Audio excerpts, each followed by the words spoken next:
Today we're going to talk about protein synthesis, or at least the first step in protein synthesis. There's a lot of stuff that needs to go on to have your DNA to go on to make protein.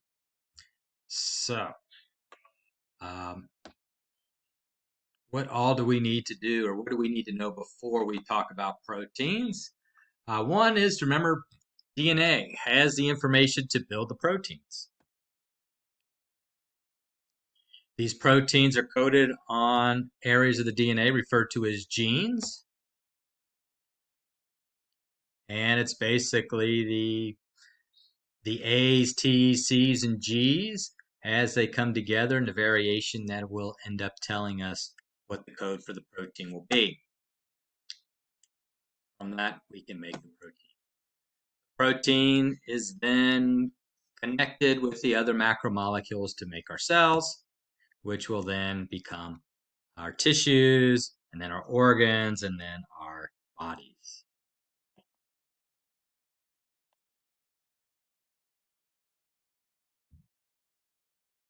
So DNA. So our DNA is actually in the nucleus.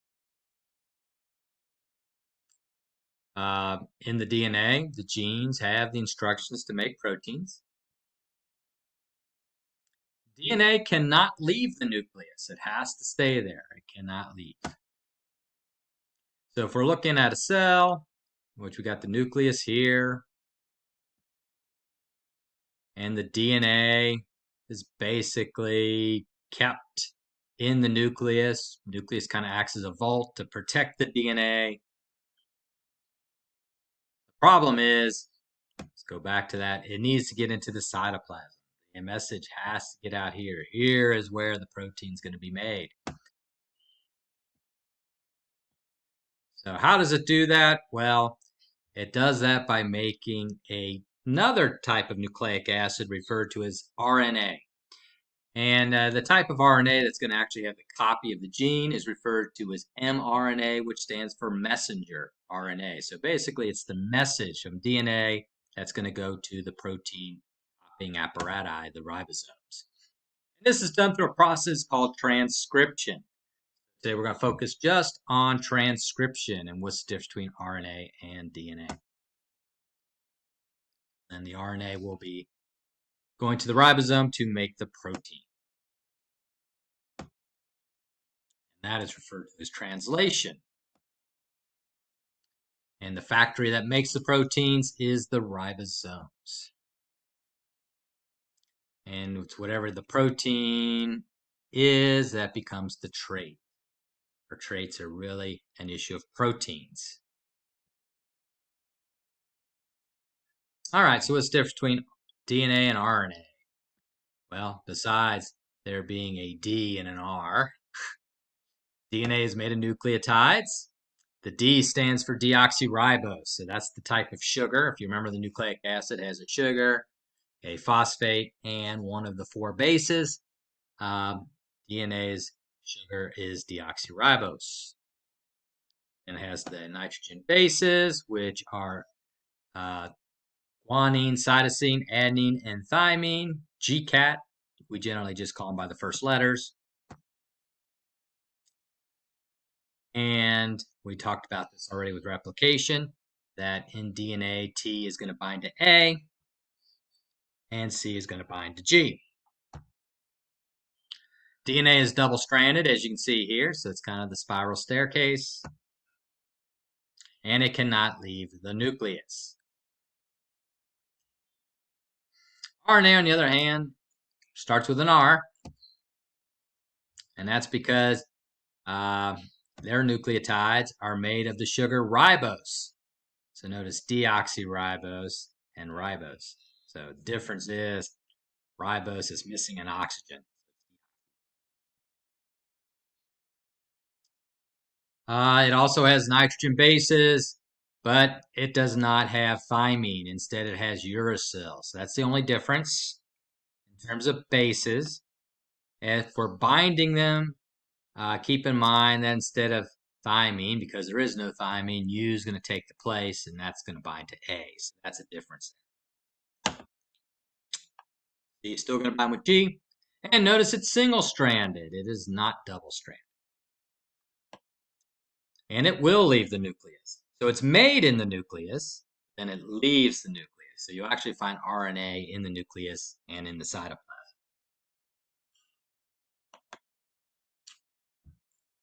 So the process of transcription. So how do we make RNA from DNA?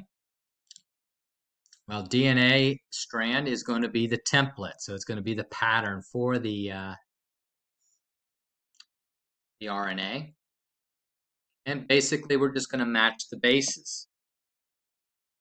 In this case, though, we're instead of DNA matching DNA as we would have saw in replication, we're making new DNA, we're going to be matching the DNA to RNA bases.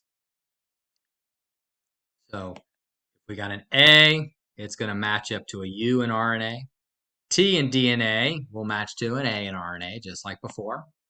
And then C is going to match to a G, and G is going to match to a C. So it's pretty similar, other than this U is going to replace the T.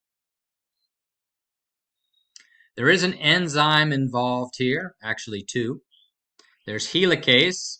Remember, helicase was in replication because it kind of unwound the DNA, held it open for the DNA polymerase. Same thing here.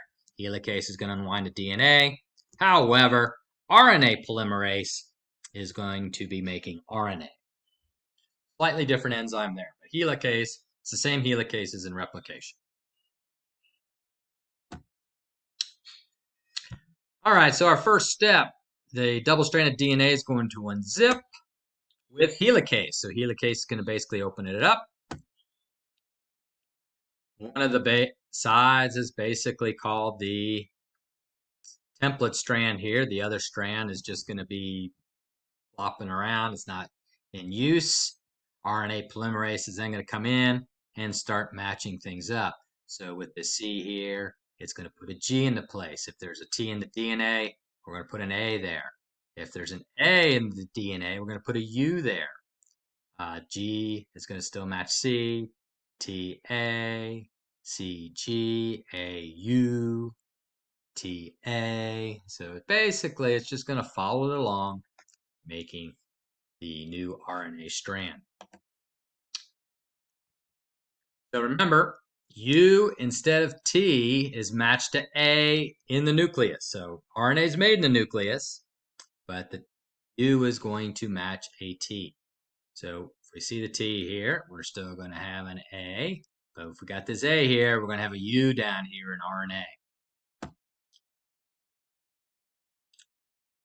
It should match up just like that. AUG, CGU. All right. Once the RNA is made, it needs to be processed. There's a lot of different processes here. There'll be like something put on the front end, there's something put on the back end. We're not going to worry about those in this class. However, notice it has exons and introns. So we got our gene here, and it's got exons, introns, and so there's these intron areas that are in between the exons. The introns are non-coding pieces of RNA. They don't code for anything. I wouldn't say that it's from junk DNA or anything like that. It may serve a purpose, but it does not serve a purpose in the gene, so it needs to be removed. Once the introns are removed, the exons will be spliced together and attached to create our final messenger RNA with just the coding regions. And that's when it's going to go on to make exons. At this point, messenger RNA can leave the nucleus and go about making a protein. Be another lesson. One other thing I want to go back to, just because I saw it here. Nope, too far. Notice AUG, the first three letters here. For every messenger RNA, AUG is going to be the start of all proteins. That means for the DNA, the start of all protein codes is going to be TAC. That matches to AUG. So I want you to remember, AUG is always going to start proteins. Just like school always starts in August, AUG is the start of August. All right. So that's transcription. At this point, you should go to the Edulastic quiz and take that quiz. This is an open note quiz, so use your notes and get a good grade on it because it is open note. If you did not take notes, I would watch this again and take notes this time. That now ends our lesson.